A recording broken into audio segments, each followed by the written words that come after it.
All right, we got something very different, very unique today. You've heard of traditional length irons, you've heard of single length irons. Well, today in this video, we're going to be doing double length irons.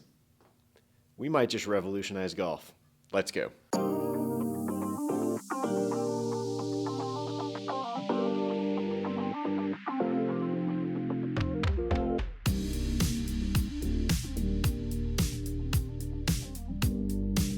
Hi everyone, welcome back to the channel. Hope you're having a wonderful day. So this is definitely going to be one of the more elaborate, one of the more involved builds that I have ever done, and definitely the most involved that I've put on camera. So what we've got today is what I am calling a double length iron set, which is basically we're just taking the single length concept and breaking it into two sort of half sets. So we're going to have a single length setup for the short irons and a single length setup for the mid and longer irons. So that being the 9 pitching wedge, gap sand, lob wedge are all going to be similar, and then the 8 through 4 iron are all going to be similar. Okay, so what we're going to be working with today is we've got a set of Mizuno JPX 923 tours from 4 iron through 9 iron, and then we've got some new Mizuno T24 wedges in pitching wedge, gap sand, lob wedge lofts. We're going to be making a lot of adjustments to these clubs. We're going to have to change around the weight. We're going to have to change around the lofts, the lies, obviously the lengths. First thing we're going to do though is break these apart, get the heads off, and then start working to get them all ready for our double length build. Next thing I'm going to be doing is getting everything just set in a close approximation as far as the lie angle goes on all these and the lofts. Now, yes, I could have done this while the heads were still attached to the shafts and gone through it that way, but I'm just going to do it now just using a placeholder shaft to get a general measurement of the lie angle. We're going to come back at the very end once everything's all glued together and get the final lie angles dialed in perfectly, get the final lofts. But this is just going to make sure that everything is basically in the right angle to start with so we can get all the correct length measurements, weight measurements, all those sorts of things. Okay, next up is the weight, the head weights. Obviously, this is going to be one of the biggest hurdles. One of the biggest things we have to deal with is the fact that this set is, like most sets, made to go in a progressive length setup, and we are changing that. So some of these club heads are going to be too light, some of these clubs are going to be too heavy, and we need to balance all that out. Now, with the lighter ones, we've already gotten approval that he just wants to go with lead tape. So with the ones that are under our number, which in this case is 256 in the longer irons and 292 on the wedges, for the ones that are under that, we're just going to be adding lead tape to the back of the heads in order to hit that number and match everything up. But for the ones that are currently too heavy, well, we're going to have to drill. Now, this is going to be the setup for the drill. We're obviously going to be looking to take out a fair amount of weight. We're going to be drilling down into the hosel, below the hosel, using a smaller diameter drill bit than the shaft that's going to be going in there, because the last thing we want to do is make the hosel deeper and actually have the shaft slide further in. So we're going to be using a smaller diameter bit than that 355 tip and drilling down to try and get out as much weight as possible. We're going to have to kind of play it by ear here. I don't know exactly how much weight we're going to have to or be able to remove. Right now, it's looking like on a couple of these heads, we're going to be having to pull out, around 10 grams, and we're just going to have to see what happens there. So we may have to call a bit of an audible and possibly make these a little bit heavier. We're going to let the clubs that have the biggest amount of weight needing to be removed, they're going to be the ones that kind of decide everything else, because obviously the smaller amounts won't be as much of an issue. But if we can't get quite 10 grams out of it, well, then we'll have to sort of shift everything accordingly in order to get everything at the same exact weight.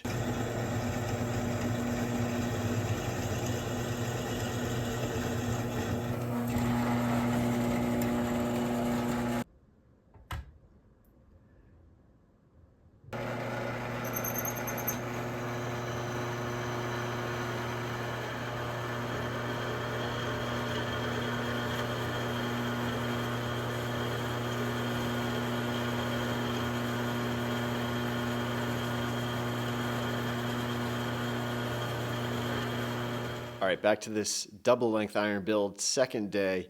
We had an initial weight that we were hoping to get to, but after started drilling and basically going as far as we can go using a two-step, two-size drilling method, had to reassess the weight we were hoping for, went and actually dry fit everything together, and actually, even though the weight's a little bit heavier, we weren't able to pull out quite as much weight as we were originally hoping.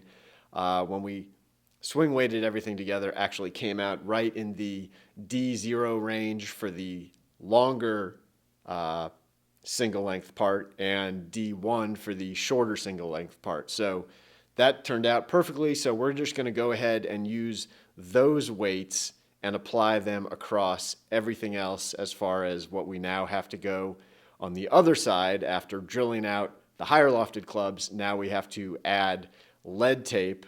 That's what the client wanted here. So we're going to be adding lead tape to the lower lofted clubs because otherwise they're going to be way too light. A couple of these clubs we are actually going to add just a small, tiny amount of tip weight. We're talking 3 grams in one case and 1 gram in another case. Because those amounts are so small, I feel like the tip weight is actually the better way to go, and it would just look kind of strange to have such a tiny piece of lead tape on there. So we're going to go ahead and use tip weights for those small ones. But for the other ones that are going to require a more significant amount of weight, well, we're just going to have to kind of load up a fair amount of lead tape, and that is especially apparent on the 9 iron and the 4 iron, those being the two lowest lofted clubs in each of the 2 single length setups. So those are going to be the ones that have the most lead tape on them. Okay, next up we're going to go ahead and measure and cut all the remaining shafts. Again, I had already cut a couple of them just to get the swing weights, get the weight balance of how everything was looking when we were drilling out those heads. We're going to go back now, cut and prep the rest of them. Already have gone and weight sorted everything. So bought extra shafts, bought extra grips as per the client's request so that we could weight sort everything and get everything as tight as possible. So at this point, all the shafts, all the grips we're using are all within 1 gram of each other. So very tight tolerances here. Okay, next up, time to assemble. Again, we've got everything drilled out. We've got all the shafts measured. We're going to be using these shorter ferrules, shorter black ferrules for the entire set. We're going to use the exact same ferrule for everything for consistency's sake. And because it's small, it's lightweight, and that's what we're kind of trying to stay with in this build. So we're going to be using these same ferrules for both the irons and the wedges. And let's put all of them together. We'll let them dry and then finish them up.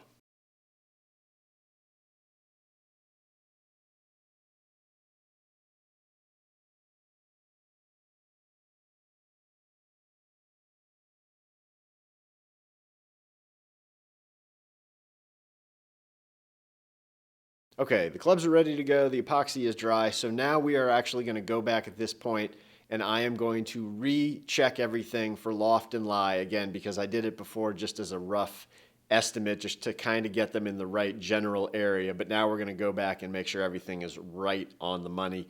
Again, with these wedges, the shorter clubs, I should say, we are going with a 5-degree progression through them. With the longer irons, we're going with a 4-degree progression through them. And of course, there's going to just be 2 fixed lie angles, one for the shorter set and one for the longer set. All right, last couple things to do. We are just going to be turning down those ferrules, polishing them back up. And then the very last thing, we are going to be putting on the grips. We've got, again, these have been weight sorted, so they are all within 1 gram of each other. Tour velvet, full cord, with a couple extra wraps under the lower hand to reduce the taper. We'll put those on and then we should be ready to go. Okay, last thing to do, we're just going to give a little check and see how close we got as far as the weight goes on all these clubs. Let's see, just with a static weight measurement of all these clubs, let's see how close we got. So obviously there's going to be 2 different weights. There should be one basic weight for the longer irons and there should be one heavier weight for the shorter irons because the heads are heavier and the shafts are heavier. So as you can see here, With the longer irons, we have gotten everything to within 1 gram. All 5 of these clubs are within 1 gram of each other. And once again, with the shorter irons, everything came out to be within 1 gram, which I think is pretty darn good. So definitely you can see when you are willing to go the extra distance, spend a little bit more, and weight sort shafts and grips and be a little bit more selective, you can get some really tight tolerances. And as we got here, even though with all the drilling and all the different things, all of these clubs within each of these single length sets were within 1 gram of each other. So pretty good. All right, last thing to do with this double length, need to work on a catchier name maybe, on this double length iron build is I'm going to hit these clubs and see exactly what kind of distance, what kind of gapping I get out of them. Just so you know, I have gotten approval to do this. I don't want you thinking that I just take everyone's clubs that come into the shop and start hitting them on the simulator or go play golf with them. I did get approval with this, so we're going to hit each of these clubs except the 60 degree. Hitting the 60 degree in the simulator usually doesn't work out so well, so we're going to go from the sand wedge, the 55 degree, all the way through to the 4-iron. We're going to track all the yardages and see what kind of numbers, what kind of distance I get out of everything.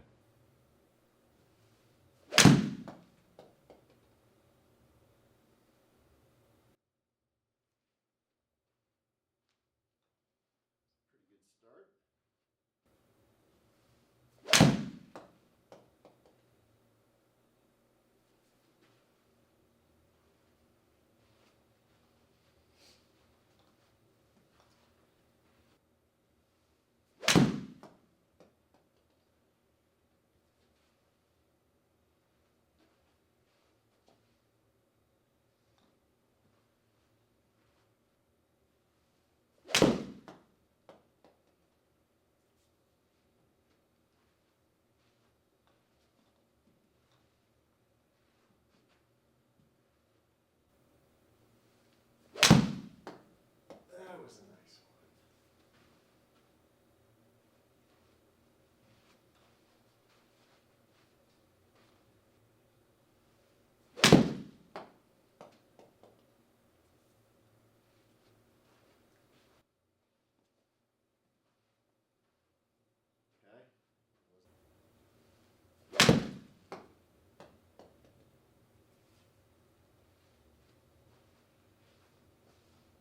Nicely. That did really well.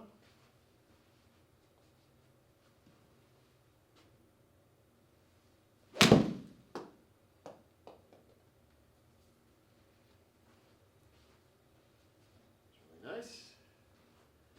All right, so here are all the carry numbers. Have to split this into 2 separate screens because it only lets you put 6 clubs or 6 options on at a time. So we had about 10 yards gapping between each of those clubs.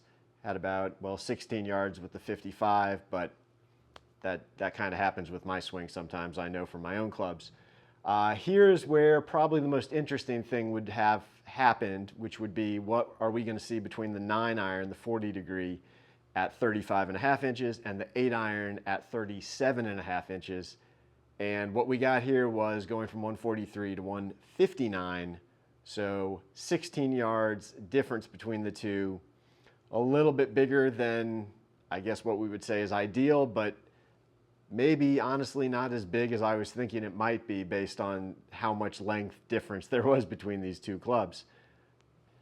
And now moving into the longer irons in the bag, we can see here 8-iron at 160, 7-iron 176. So we definitely had a bit more distance out of that 7-iron, and it got a little bit bunched up with the 6-iron, at least for me. The 5-iron, 10 yards further, and then the 4-iron, well, 1 yard further. Okay, so just a couple quick things to mention about the test I just did here. I actually tried to do this test earlier, and I went starting with the shortest club in the bag, the 55 degree. Well, they're all the same length on the short side, but started with the 55 and worked my way up with the short clubs and then moved on to the longer clubs. And I had a lot of trouble going from that shorter 9-iron or all those consecutive swings with the short clubs moving into the longer clubs. I had a really hard time getting that 8-iron, getting that 7-iron sort of timed up correctly, being 2 inches longer. So this time that I just showed you here, I actually went in the opposite direction, started with the longest club or the lowest lofted club, the 4-iron, and worked my way down. And that actually did work a lot better. I was a lot more consistent. It was a lot easier for me to move from the longer clubs to the shorter clubs versus going the opposite direction where I really struggled. That being said, I did still have probably the biggest issues with the 8-iron hitting solid shots. That 8-iron with that much loft on it at that length just kind of threw me off looking at it. I think it definitely would take some getting used to staring down at it, because for me it was by far the most inconsistent of the bunch. The only other thing to say here is, yes, the 4-iron was only 1 yard further than the 5-iron, but the caveat there is, look, I don't carry a 4-iron. I definitely don't carry a 4-iron that looks like the Mizuno JPX 923 Tour, that tiny little cavity back. So not really surprising that I'm not getting, tremendous distance or anything better out of it than I would out of the 5, because again, for my game, for my swing, I don't carry a traditional 4-iron anymore. So there you go. Overall, I would say pretty good gapping, really. Definitely a little bit bigger space there between the 9 and the 8, which kind of thought would happen for me, but not wildly different. And then the 8 and the 7, for whatever reason, I hit some really long shots with the 7-iron. So I don't know if that was just the sample size here. If you spread that out over time, maybe that would go down a little bit, and I might see a little bit closer to 10-yard gapping between each of those. But there you go. In case you were wondering what this double length iron set might produce as far as distances, I think this is pretty representative of what you might see. Definitely may take a little bit of tweaking on lofts and things like that, depending on the individual player, to get it exactly where you want it. All right, there you go. Double length irons, the first time I've ever seen them, definitely the first time I've ever hit them. Have we revolutionized golf? Well, only time will tell. Hey, if you enjoyed this video, make sure you go down below, like, comment, subscribe to the channel, make sure you hit the bell icon so you'll be alerted when I post new videos. And I'm going to box these up, ship them out, and I will see you on the next video.